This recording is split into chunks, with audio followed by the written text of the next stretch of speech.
जय हिंद, नमस्कार प्यारे साथियों। स्वागत है आप सभी का उत्कर्ष एकेडमी खिलचीपुर के ऑनलाइन प्लेटफॉर्म में। इस वीडियो में हम लोग दिल्ली पुलिस कांस्टेबल एग्जाम 2023 के लिए मैथ यानी गणित के वेरी मोस्ट और इम्पोर्टेंट क्वेश्चन डिस्कस करेंगे। 14 नवंबर 2023 एग्जाम शुरू हो रही है प्यारे साथियों। ऑल शिफ्ट इसी प्रकार के क्वेश्चन आपको देखने को मिलेंगे। ऐसा ही पेपर के अंदर आपको क्वेश्चन देखने को मिलेंगे, इसलिए एक भी क्वेश्चन बिना स्किप किए पूरे वीडियो को ध्यानपूर्वक लगा ले। और ये सभी अति महत्वपूर्ण सेलेक्टेड और इम्पोर्टेंट क्वेश्चन है, इनको अच्छे से आपको लगा लेना है। इस क्लास का पीडीएफ भी आप हमारे टेलीग्राम से डाउनलोड कर सकते हैं। टेलीग्राम का लिंक आपको इस वीडियो के डिस्क्रिप्शन में मिल जाएगा। आज का पहला और मोस्ट इम्पोर्टेंट क्वेश्चन है, महेश, सुरेश और राजू मिलकर एक कार्य को 18 दिनों में पूरा कर सकते हैं। महेश और सुरेश मिलकर उसी कार्य को 72 दिनों में पूरा कर सकते हैं। राजू अकेले उस कार्य को कितने दिन में पूरा कर सकता है? तो हमें क्वेश्चन में एक तो दिया है महेश का और उसके बाद दिया है क्वेश्चन में सुरेश का, और एक नाम और आया क्वेश्चन में राजू का। अगर ये मिलकर काम करे तो काम कितने दिन में पूरा हो जाता है? 18 दिन यहाँ पर क्वेश्चन ने बताया है। अब एक चीज और क्वेश्चन में बताइए यहाँ पर महेश और सुरेश के बारे में, तो हम लिखेंगे यहाँ पर महेश प्लस अगर सुरेश मिलकर इस काम को करेंगे तो यहाँ पर बताया क्वेश्चन में कि 72 दिन का समय इनको लगेगा। तो हमें क्या करना है, यहाँ पर टोटल वर्क लेके आना है। तो इसके लिए आपको 18 और 72 का लघुत्तम लेना है, और इनका जो लघुत्तम आएगा 72 आएगा। अब 72 में 18 का भाग देंगे, 18 चुके 72 और 72 है 1 जा 72। इस प्रकार से इनका एक एक दिन का काम आ जाएगा। क्वेश्चन ने कहा राजू अकेले उस काम को कितने दिन में करेगा? तो महेश, सुरेश और राजू के एक दिन के काम में से हमें महेश और सुरेश का एक दिन का काम घटा देना है, जिससे हमारे पास राजू का एक दिन का काम बच जाएगा। तो जब हम 4 में से 1 को घटाएंगे तो राजू एक दिन में 3 यूनिट काम करता है। तो राजू पूरा काम करने में कितना समय लेगा? तो राजू का समय लाने के लिए 72 टोटल काम है, और इसमें 3 का भाग देंगे तो हमारे पास राजू का समय आ जाएगा 3 दूनी 6 और 1 बचेगा 3 चुके 12, यानी 24 दिन में राजू इस पूरे काम को कर सकता है। ऑप्शन नंबर 1 इसका बिल्कुल राइट आंसर हो जाएगा। अगला क्वेश्चन, क्वेश्चन नंबर 2। एक कार को 20 घंटों में 288 किलोमीटर की दूरी तय करनी है। यदि वह समय के 1/5 भाग में आधी यात्रा तय करती हैं और बचे हुए समय में शेष दूरी को तय करने के लिए चाल ज्ञात कीजिए। क्या करना है? बहुत इजी क्वेश्चन है। क्वेश्चन में समय दिया कि 20 घंटे में उसको दूरी तय करनी है 288 किलोमीटर। तो आपसे क्वेश्चन में आगे ये बोला उस समय का 1/5 भाग, तो नया समय कितना जाएगा? आप क्या करो, 20 का 1/5 निकालो, तो 4 घंटे यहाँ पर बोला है। और ये कहा गया कि आधी दूरी यात्रा तय करती है, मतलब 4 घंटे में वो यहाँ पर आधी यात्रा तय करती है। तो यात्रा टोटल कितनी थी? 288। इसको आधा कर लो, मतलब 2 का भाग लगाओ, तो कितनी यात्रा करती हैं? तो यहाँ पर 2 एकम 2, 2 चुको 8, 2 चुको 8, यानी कि 144 किलोमीटर। प्यारे साथियों, अब क्वेश्चन ने ये कहा बचे हुए समय में, तो बचा हुआ समय कितना उसके पास निकाल लो, बचा समय। तो बचा समय लाने के लिए हमें टोटल समय 20 घंटे दिए थे, 4 घंटे अगर यात्रा हो जाए तो बचा समय हमारे पास 16 घंटे होंगे। और उसके बाद क्वेश्चन ने कहा शेष दूरी, तो हमें यहाँ से शेष दूरी भी निकाल लेना है। तो टोटल दूरी कितनी थी? 288। इसकी अगर आधी यात्रा कर ली जाए, यानी कितनी कर ली जाए? 144। तो बचेगी कितनी दूरी? और हमारे पास आधी और बचेगी 144 किलोमीटर, ठीक है ना। तो उसकी चाल हमें बताना है। और प्यारे साथियों, चाल का जो फॉर्मूला होता है, चाल बराबर दूरी बटे समय होता है। दूरी 144 किलोमीटर है और समय कितना है? बाद में हमारे पास 16 घंटे और बचा है। 16 का भाग 144 में देंगे, 16 लम्हे की 144, 9 घंटे का समय उसे लगेगा। ऑप्शन नंबर, मतलब घंटे नहीं, किलोमीटर प्रति घंटे में क्या आ जाएगी? इसकी चाल आ जाएगी। स्पीड हमसे पूछा और स्पीड हम लेके आए, तो ऑप्शन नंबर 3 इसका करेक्ट आंसर हो जाएगा। अगला क्वेश्चन, क्वेश्चन नंबर हमारे पास 3 है। 37 और 41 का लघुत्तम समापवर्ती क्या होगा? तो प्यारे साथियों, 37 और उसके बाद 41 हमारे पास 2 संख्याएं दी है, और दोनों ही कैसी संख्या है? ये अभाज्य संख्या है। और मैं आपको बता दूं, कितनी भी अभाज्य संख्या अगर क्वेश्चन में दी जाए और उनका लघुत्तम लेके आना है आपको, तो लघुत्तम लाने के लिए दी गई अभाज्य संख्याएं यानी 37 और 41 का गुणा कर देना है। सभी अभाज्य संख्याओं का गुणनफल कर दो तो उनका लघुत्तम आ जाता है, और 37 का गुणा 41 से करेंगे तो इकाई तरफ 7 आएगा। ठीक है, यानी कि कितना आएगा 1500 और 17 इनका लघुत्तम बनेगा, और यही करेक्ट आंसर हमारा बन जाएगा। ऑप्शन नंबर 1 इस क्वेश्चन का राइट आंसर हो जाएगा। क्वेश्चन नंबर 4 हमारे पास है 1800 रुपए ए और बी के बीच में 2:3 के अनुपात में बांटा जाता है, ए का हिस्सा कितना होगा। तो हमारे पास दोनों का योग दिया है 1800, और 1800 में रेशो का भी योग करके हम लोग भाग लगा देंगे। 2 + 3 रेशो का मान 1800, जिससे हमारे पास एक रेशो का वैल्यू आ जाएगा। तो एक रेशो का मान आ जाएगा 1800 को हम डिवाइड करेंगे 5 से, तो यहाँ पर आ जाएगा हमारे पास 5 3 15, 5 6 30 और 0 यानी एक यूनिट का मान 360 आ जाएगा। क्वेश्चन ने कहा ए का हिस्सा बताओ, तो यहाँ पर एक अनुपात का जो वैल्यू आया 360, इसमें एक अनुपात का गुणा करेंगे, मतलब एक के अनुपात का गुणा करेंगे, कितना 2 अनुपात हैं तो 2 का गुणा करेंगे तो 36 दूनी 72 यानी 720 किसका हिस्सा आ जाएगा ए का। ऑप्शन नंबर 3 इस क्वेश्चन का बिल्कुल राइट आंसर बन जाएगा। आइए चलते हैं क्वेश्चन नंबर 5 की ओर। 6 के पहले 4 गुणांकों का औसत क्या होगा। तो हमें क्या करना है, 6 के पहले 4 गुणांक, गुणांक का मतलब होता है जो 6 की टेबल में आए, तो 6 की टेबल 4 बार बोलेंगे, 6 कम 6, 6 दूनी 12 और उसके बाद 6 3 18, 6 चौक 24, तो ये 6 के पहले 4 गुणांक बन जाएंगे। इनका औसत पूछा है, तो औसत लाने के लिए हमें क्या करना पड़ता है, आंकड़ों को जोड़ना पड़ेगा। आंकड़ों का योग लाएंगे, 6 + 12 को जोड़ो, फिर 18 को जोड़ो और 24 को जोड़ो, और आंकड़ों की संख्या का भाग लगाएंगे। कितने आंकड़े हैं ये, तो यहाँ पर ये टोटल 4 संख्याएं हैं, तो 4 का भाग देंगे तो औसत आ जाएगा। यहाँ पर योग बनेगा 60, और 60 को 4 से भाग देंगे तो हमारे पास इनका औसत बनेगा 15। यही हमारा करेक्ट आंसर बन जाएगा।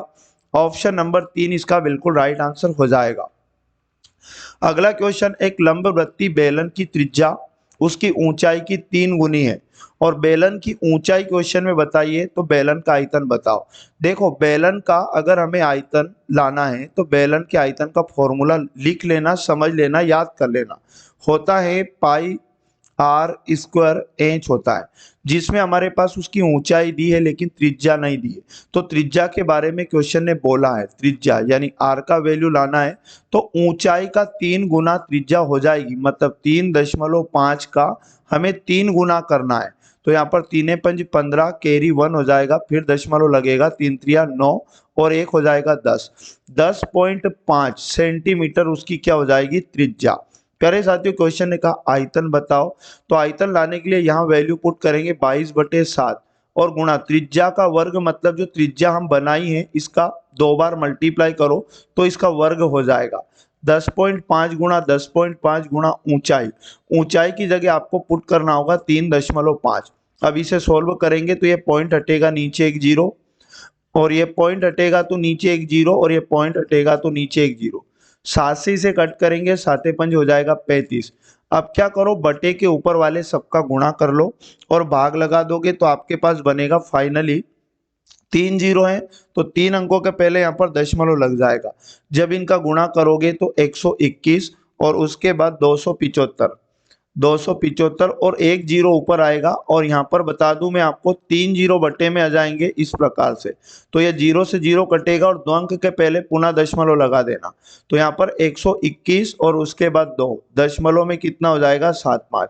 यही हमारा करेक्ट आंसर बन जाएगा, और ऐसा ऑप्शन नंबर 1 में हमें दिया है, तो पहला वाला इसका करेक्ट आंसर हो जाएगा। अगले क्वेश्चन की अगर बात करें, यदि एक वर्ग का क्षेत्रफल क्वेश्चन में दिया है तो इसके विकर्ण की लंबाई क्या होगी। और मैं आपको वर्ग के क्षेत्रफल का अगर बात करूं तो भुजा की पावर 2, भुजा का अगर हम स्क्वायर करें तो उसके क्षेत्रफल का मान आ जाता है। तो क्षेत्रफल की जगह हम लिखेंगे 529, और भुजा हम लोग निकाल लेंगे, तो ये वर्ग हटेगा भुजा से, तो इधर लग जाएगा करनी 2, 2 घात की करनी मतलब, और 529 किसका वर्ग होता है, तो 23 का, मतलब उसकी भुजा हो जाएगी क्या, यहाँ पर आ जाएगी भुजा 23, तो ये आ जाएगा भुजा का वैल्यू।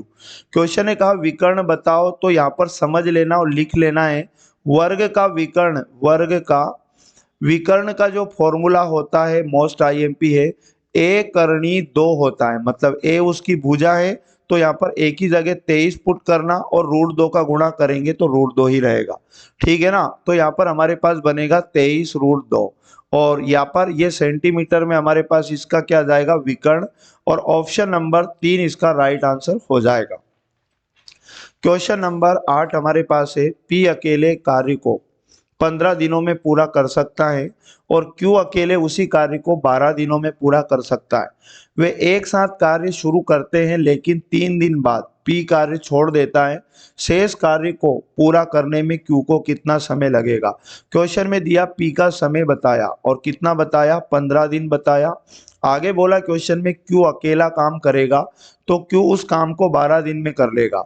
अब यहाँ पर क्वेश्चन ने हमें बोला दोनों एक साथ काम शुरू करते हैं, लेकिन पहले हमें 12 का और 15 का एलसीएम लेकर टोटल वर्क निकाल लेना है जो आएगा 60। अब 60 में भाग देना 15 का तो 4 बार और 12 पंज हो जाएगा 60। ये एक एक दिन का काम आ जाएगा। क्वेश्चन ने कहा एक साथ काम शुरू करते हैं और 3 दिन बाद पी काम छोड़ देता है, तो इन दोनों ने पी प्लस क्यू ने कितने दिनों तक काम किया, 3 दिन तक। तो कितना काम इन्होंने किया, तो पी एक दिन में 4 काम करता है और क्यू एक दिन में 5 काम करता है। तो इन्होंने जितना भी काम किया 3 से गुणा करो, 5 4 9 और 9 गुणा करोगे 3 तो 27 यूनिट काम यहाँ पर 3 दिनों में हो जाएगा। अब शेष काम कितना बचेगा, तो हमें क्या करना है, टोटल काम 60 है, इसमें से 27 को माइनस कर देना है, तो शेष काम हमारे पास बचेगा 33 यूनिट। अब इसे कौन करेगा अकेला, पी कार्य छोड़ दिया मतलब पी ने तो काम छोड़ दिया, कौन बचा, फिर क्यू बचा और क्यू अकेला करेगा 33 यूनिट काम। तो कितना समय लगेगा, यहाँ पर क्यू एक दिन में 5 यूनिट काम करता है तो 5 का भाग देंगे 33 में, 5 छक्के 30 दशमलव लगाओ 5 छक्के 30, 6.6 दिन का इसे क्यू को अकेले बचे हुए काम को करने में समय लगेगा। ऑप्शन नंबर 3 इस क्वेश्चन का राइट आंसर हो जाएगा। अगला क्वेश्चन, 11,000 रुपए की धनराशि पर 11% वार्षिक दर पर 2 वर्ष के लिए चक्रवृद्धि ब्याज और साधारण ब्याज के बीच अंतर ज्ञात कीजिए। यदि क्वेश्चन में बात करें 2 वर्ष की और साधारण और चक्रवृद्धि ब्याज के अंतर की बात करें तो आपको एक छोटा सा कंसेप्ट याद रखना है, डी बराबर पी कोष्टक में R/100 की पावर 2। याद रखिएगा, इससे आपकी सारी प्रॉब्लम सॉल्व हो जाएगी। देखो D4 होता है अंतर और P4 होता है मूलधन, R4 दर होगा, ठीक है ना। तो यहाँ पर डिफरेंस तो हमें लाना है, मूलधन की जगह हमें लिखना होगा 11,000 और गुणा में दर कितनी दी है क्वेश्चन में 11 और बटे में कितना 100। इसकी पावर 2 है मतलब इसका 2 बार गुणा करो 11/100। यहाँ पर 3 जीरो से ये 3 जीरो कट जाएगा और यहाँ पर डिफरेंस बराबर 11 का 3 बार गुणा करेंगे मतलब 11 का क्यूब होता है 1331। इसमें बटे में कितने जीरो हैं, 1 जीरो, तो इकाई तरफ से एक अंक के पहले दशमलव लग जाएगा तो 133.1। याद रखिएगा अंतर हमारे पास बन जाएगा। यही हमारा करेक्ट आंसर है, ऑप्शन नंबर 2 बिल्कुल सही जवाब है। क्वेश्चन नंबर 10 हमारे पास है, इसका मान ज्ञात कीजिए। तो इसका वैल्यू लाने के लिए हमें बॉडमास रूल का यूज करना होगा और बॉडमास रूल के अकॉर्डिंग सबसे पहले यहाँ पर ऑफ को सॉल्व करेंगे और ऑफ का मतलब होता है गुणा, तो यहाँ पर मल्टीप्लाई हम लोग कर लेंगे। तो यहाँ 3 का गुणा 44 से करेंगे, 3 चुक 12 कैरी 1, 3 चुक 12 और 1 13।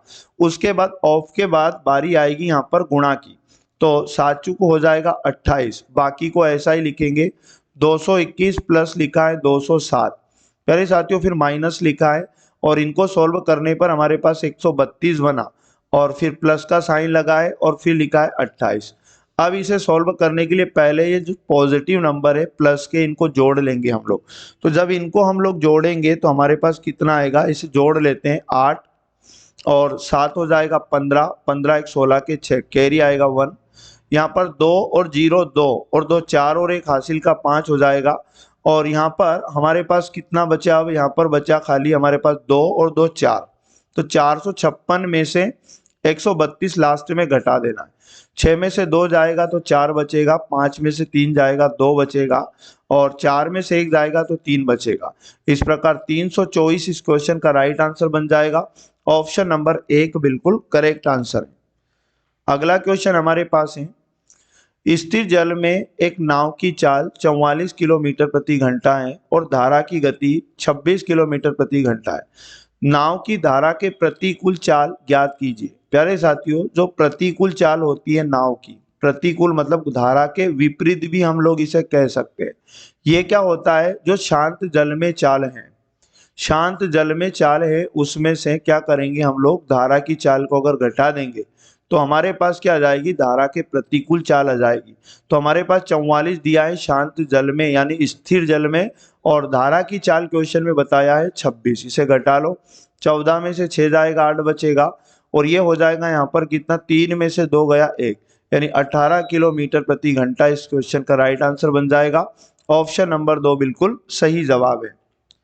अगला क्वेश्चन हमारे पास है, एक आदमी 1 रुपये में 21 आम खरीदता है, उसे 1 रुपये में कितने आम बेचने होंगे जिससे उसे 30% की हानि हो। देखो, 1 रुपये का मान दिया है और उसने खरीदे 21 आम। अब हमें क्या कमाना है, यहाँ पर क्वेश्चन ने कहा कि 1 रुपये में कितने आम बेचने चाहिए जिससे 30% की हानि हो।